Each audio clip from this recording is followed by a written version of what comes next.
To get started, you're going to need to pick your yarn. So I went with orange and black. You can do any color combination you want. So I have Red Heart Super Saver in pumpkin and black. And we'll be using crochet hook J10 6mm. Then you'll want just a scrap piece of yarn or a removable stitch marker to mark the front of our row. Now this project is completely customizable to whatever width or length you want your table runner. This one, for the orange, we want it to be 10 inches wide and 38 inches long. So our gauge for this one is 3 stitches to an inch, and because with a half double crochet you move to the third chain, we're going to go ahead and chain on 32. So just make your slip knot and loosely, make sure you do loose because we don't want any tight ends. You want to loosely chain 32 stitches.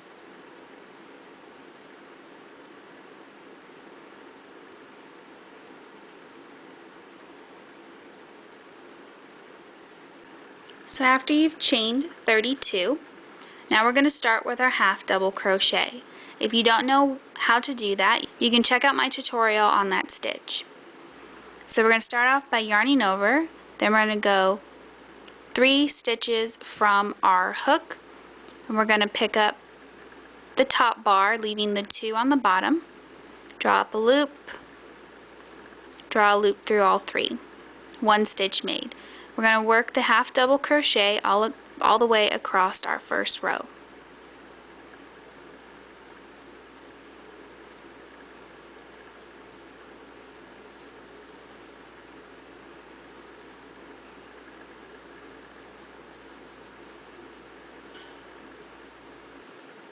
So now we've completed our first row. So make sure to count the top braids and make sure that you have your 30 stitches.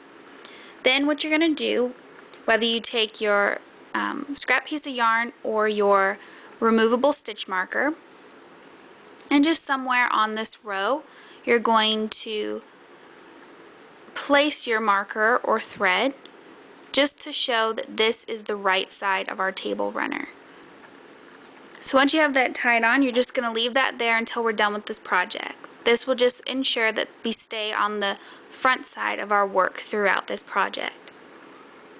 So now to move on to our next row, we're just going to chain 2,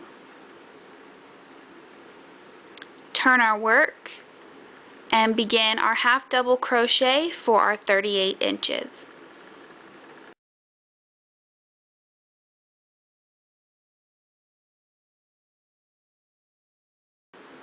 So once you have your 38 inches of your orange, we're going to start adding the black tip. So now for the row where we started, where we chained our starting row, you're going to go on the right side of the row where we placed our marker and begin this. On the part that you just finished the orange, we're just going to pick up where we left off. So this one will be on the wrong side row, but we want to keep our stitch pattern. So just with your last orange loop from your working row, we're going to just start half double crocheting with our black.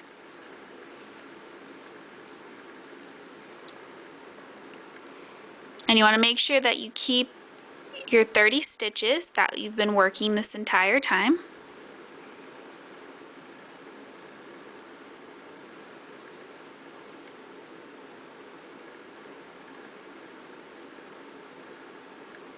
And we're just going to do one plain row of a half double crochet in black.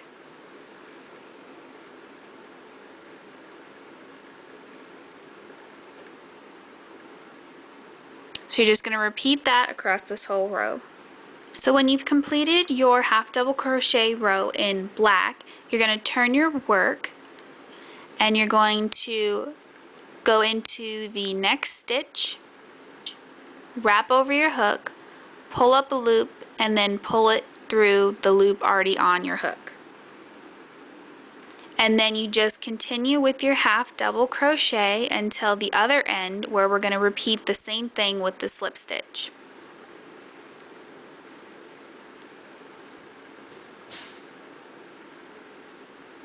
So when you make it to the other end of your row, then you're just going to go into your last stitch, yarn over, pull up a loop, and then pull it through your remaining loop on your hook.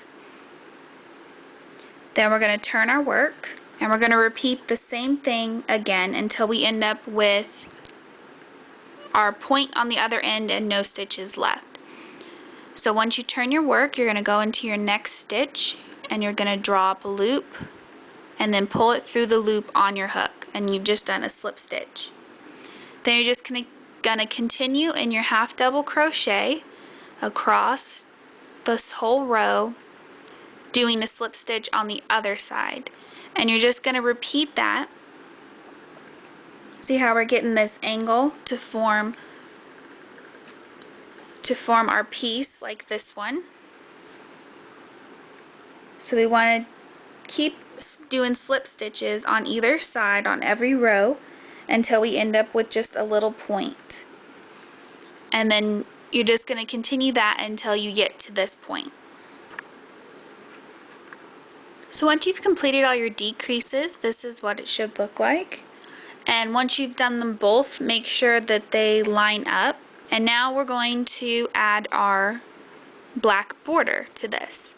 And we're just going to do a single crochet around the whole edge, on the whole edge of our table runner. So we're just going to go into our stitch, pull up a loop, pull through both loops.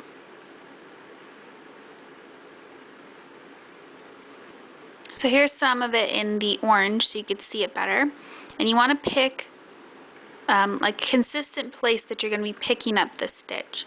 So you can see that like this is a row and this is a row. So I'm going in between each row to pick up my side stitching. So you just go in between, drop a loop, pull through both loops. Skip a row, go in between, and pull up a loop. So then your edging is going to look like this, and you just want to repeat that all the way around the whole table runner, ending up back where we started from at the tip on the black.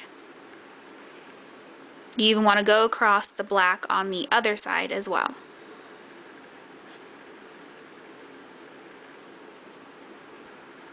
From this point, once you're done with your border, then you're just going to weave in your ends. If you want to add this tassel, please check back on Thursday for the tutorial on it. I hope you enjoyed this table runner. I think it looks fantastic for Halloween. You can do any color combinations that you like. I would love to see your version of this if you make it, so please send me some photos. I hope you enjoyed this, and thank you for watching. I'll see you next time.